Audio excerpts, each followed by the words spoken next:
नमस्कार।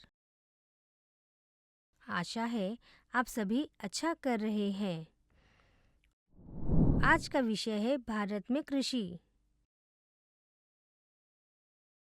आइए भारत में कृषि क्षेत्र पर एक नज़र डालें। जैसे कि हम सभी जानते हैं कि भारत का 3/4 हिस्सा कृषि पर निर्भर करता है। इसीलिए कृषि लोगों का मूल व्यवसाय है। खासकर भारत जैसे देश में जहां हमारे 5,55,000 गांव कृषि पर निर्भर है। 70% लोग अपनी आजीविका के लिए कृषि पर निर्भर है। तो अब हम भारत में कृषि के स्वरूपों का विश्लेषण करने जा रहे हैं। आइए विश्लेषण करें कि कृषि क्या है, कृषि कितने प्रकार की होती है। आइए देखते हैं। सीखने के परिणाम। भारत में खेती के प्रकार। निर्वाह खेती, गहन और व्यापक खेती,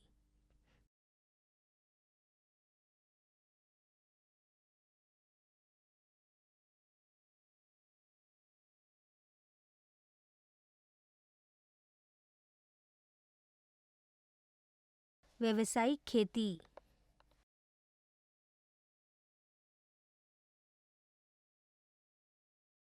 वृक्षारोपण खेती,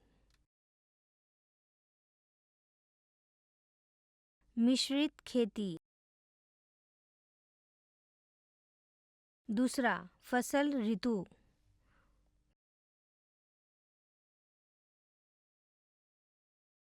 तीसरा, प्रमुख फसलें।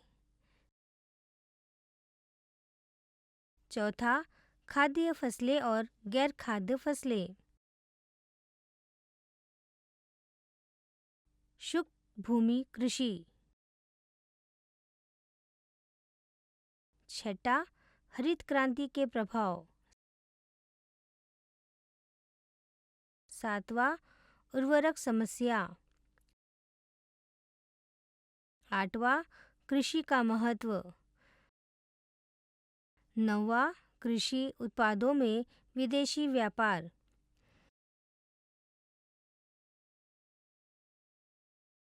सांकेतिक शब्द। पहला, रासायनिक उर्वरक। उर्वरक एक प्राकृतिक या कृत्रिम पदार्थ है जिसमें रासायनिक तत्व होते हैं जो पौधों की वृद्धि और उत्पादकता में सुधार करते हैं। दूसरा, हरित क्रांति। खाद्यान्न उत्पादन में उल्लेखनीय वृद्धि अधिक उपज देने वाली किस्मों के आने के कारण हुई है। तीसरा, जैविक सामग्री। वनस्पति पदार्थ, खाद्य प्रसंस्करण, अपशिष्ट, बगीचे का कचरा, रसोई का कचरा और अन्य जैविक कचरे से खाद बनाई जा सकती है।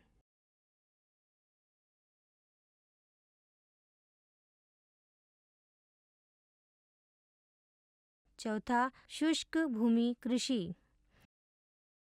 शुष्क भूमि खेती मौसम की अनियमितताओं, विशेषकर वर्षा पर निर्भर कृषि है। पांचवा, आधुनिक कृषि पद्धतियाँ। आधुनिक खेती का अर्थ है कृषि उत्पादन बढ़ाने के लिए आधुनिक प्रौद्योगिकों, तकनीकों और विज्ञान का उपयोग।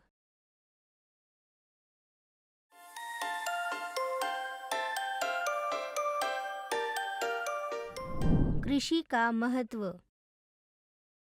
भारत में कृषि लगभग 58% आबादी के लिए आजीविका का सार है। भारत में कृषि राज्य उत्कृष्ट गुणवत्ता वाले खाद्यान्न और अन्य खाद्य पदार्थों के साथ बढ़ रहे हैं। भारत का किराना और खाद्य बाजार 70% बिक्री के साथ विश्व स्तर पर छठा सबसे बड़ा है। भोजन के उत्पादन और उपभोग का स्वरूप बदल रहा है। कुछ वर्षों से भारत में जनसंख्या में वृद्धि, आय में वृद्धि, ग्रामीण, शहरी, प्रवासन और ग्रामीण प्रति व्यक्ति उत्पादकता में विस्तार दर्ज किया गया है।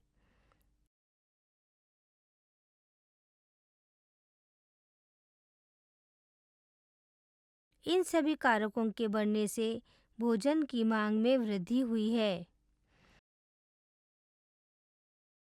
किसानों को उन व्यवसायों से बचने की ज़रूरत है जो कम कीमतों पर अनाज खरीदने की कोशिश करते हैं। सरकार ने न्यूनतम समर्थन मूल्य निर्धारित करने का निर्णय लिया है।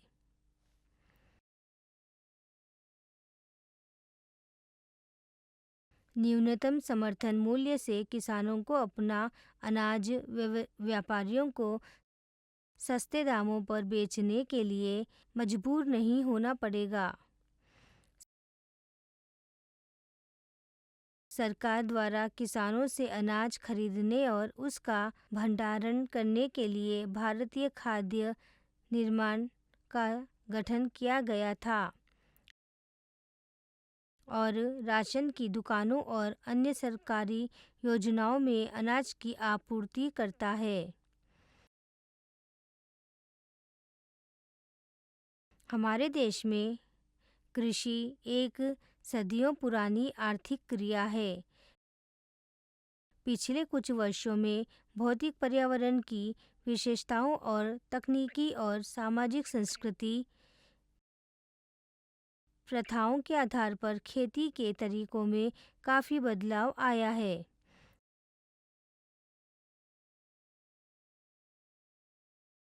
खेती के प्रकार। पहला, निर्वाह खेती।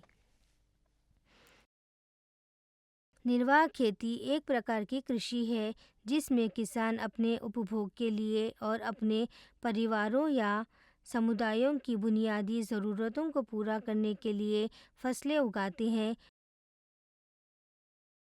और पशु पालते हैं। दूसरा, संघन खेती।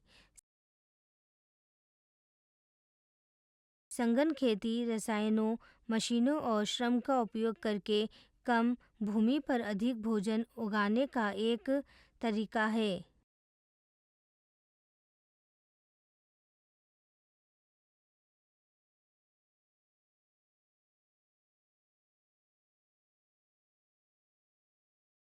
तीसरा, व्यावसायिक खेती। व्यावसायिक खेती में फसलें और पशुधन बड़े पैमाने पर उत्पादित किए जाते हैं और मशीनरी, सिंचाई विधियों, रासायनिक उर्वरकों और अन्य प्रौद्योगिकियों का उपयोग करके विशाल खेतों में उगाए जाते हैं। ऐसे उत्पादों को बड़े पैमाने पर उत्पादित करने का मुख्य कारण उन्हें अन्य क्षेत्रों या देशों में निर्यात करना होता है।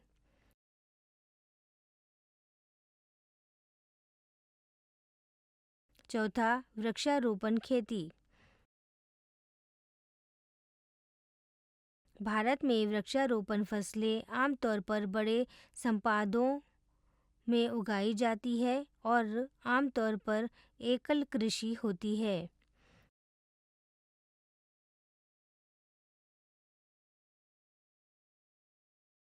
भारत में उगाई जाने वाली सबसे आम वृक्षारोपण फसलों में चाय, कॉफ़ी, रबर, इलायची और गन्ना शामिल है। ये फसलें आमतौर पर देश के उष्णकटिबंधीय या उपोष्णकटिबंधीय क्षेत्रों में उगाई जाती है, जहाँ की जलवायु उनकी खेती के लिए अनुकूल होती है। वृक्षारोपण फसलें अधिक आर्थिक महत्व वाली उच्च मूल्य वाली व्यावसायिक फसलें होती है। पांचवा, मिश्रित खेती। एक मिश्रित खेती प्रणाली में कृषि उत्पादन, पशुधन, मुर्गी पालन, मछली पालन, मधुमक्खी पालन और एक ही खेत में अन्य गतिविधियां शामिल होती है, ताकि किसान की ज़रूरतों को यथासंभव कई तरीकों से समर्थन और पूरा किया जा सके। फसल ऋतु। कृषि फसलें खेती के लिए मौसम और प्राकृतिक संसाधनों जैसी मिट्टी के पानी और धूप पर निर्भर करती है।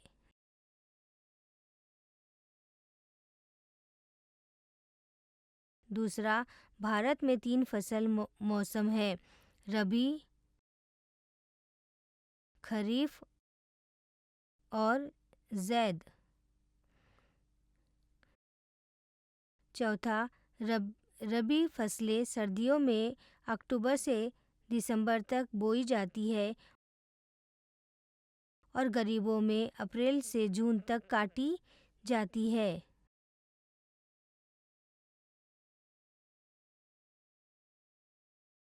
छठा, मुख्य फसलें हैं जो मटर, चना और सरसों।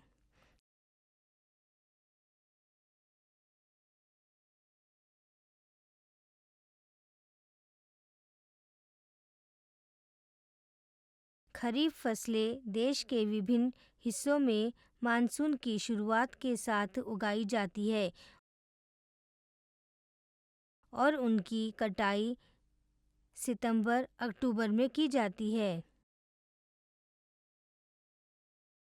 आठवां, इस मौसम में उगाई जाने वाली मुख्य फसलें धान, मक्का, ज्वार,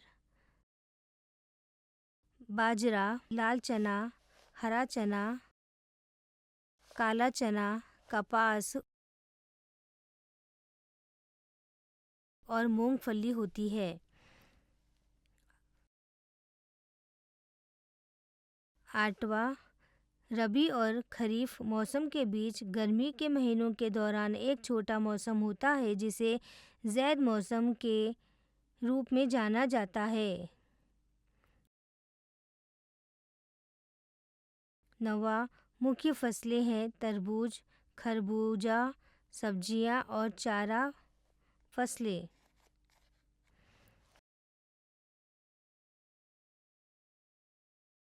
प्रमुख फसलें। चावल, यह भारत के अधिकांश लोगों की मुख्य खाद्य फसल है।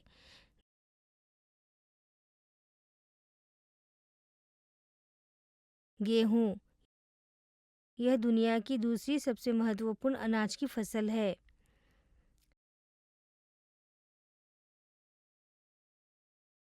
श्री अन्न, भारत में सबसे महत्वपूर्ण श्री अन्न ज्वार, बाजरा और रागी है।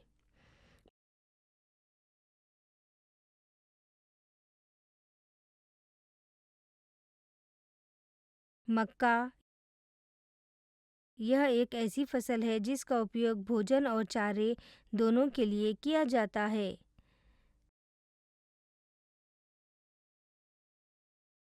दालें,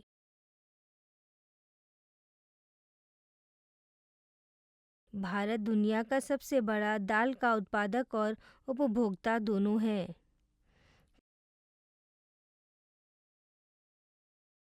खाद्य फसलें और गैर खाद्य फसलें।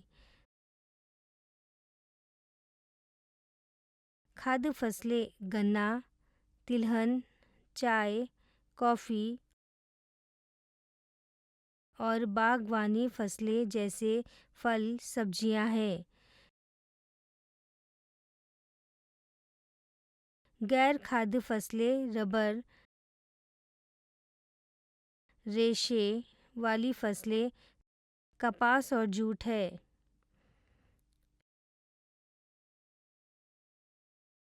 शुष्क भूमि कृषि। भारत की 45% भूमि शुष्क भूमि है, जो केवल वर्षा पर निर्भर करती है। भारत में लगभग 80% मक्का, 90% बाजरा, लगभग 95% दालें और 75% तिलहन शुष्क भूमि कृषि से प्राप्त होते हैं।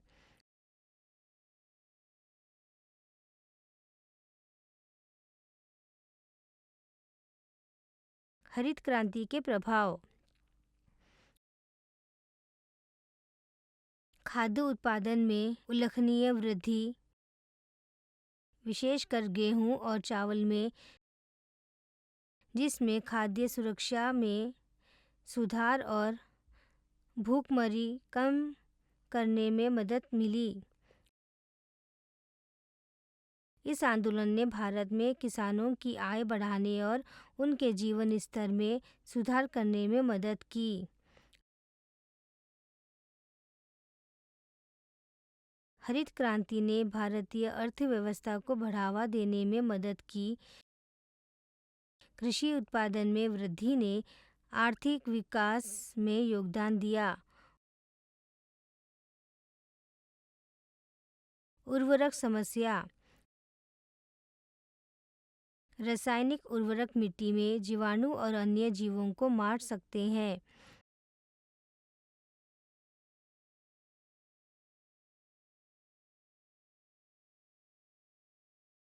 इसका मतलब है कि लगातार उपयोग के कुछ समय के बाद मिट्टी कम उपजाऊ होगी। एक बार नष्ट होने के बाद उसे पहले जैसा बना देना बहुत मुश्किल होता है। अत्यधिक उपज देने वाली किस्म HYVS के बड़े पैमाने पर उपयोग की वजह से अन्य क्षेत्रों को भी इसी तरह के पर्यावरणीय असंतुलन का सामना करना पड़ता है। इसके प्रभावों से उभरने के लिए भारत में किसानों को जैविक जैसी विभिन्न कृषि पद्धतियों को अपनाने की ज़रूरत है। कृषि उत्पादनों में विदेशी व्यापार। भारत ने विशिष्ट कृषि और संबंधित उत्पादों की एक श्रृंखला में निर्यात प्रतिस्पर्धात्मकता विकसित की है, जिससे यह दुनिया का 9वां सबसे बड़ा निर्यातक बन गया है। प्रमुख निर्यातक में सब्जियां, फल, चीनी और गुड़ शामिल है।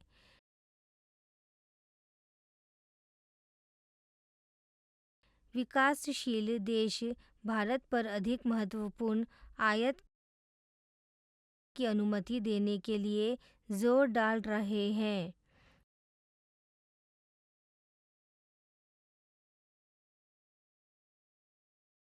कुछ वर्षों में किसानों को निर्यात से लाभ हो रहा है। अन्य वर्षों में सस्ते आयात के कारण किसानों को नुकसान हो सकता है और कृषि उत्पादों की कीमतें गिर सकती है। सरकार को कृषि उत्पादन में व्यापार की अनुमति देने में ज़्यादा सावधानी बरतनी होगी। निष्कर्ष। कृषि भारतीय अर्थव्यवस्था का सबसे महत्वपूर्ण क्षेत्र है और भारत का कृषि क्षेत्र सबसे बड़ा उद्योग है। निरंतर परिवर्तन और विकास और लागू की गई नीतियों के साथ यह केवल ऊपर की ओर ही जाएगा। यह देश की आर्थिक वृद्धि में हमेशा एक महत्वपूर्ण कारक बना रहेगा।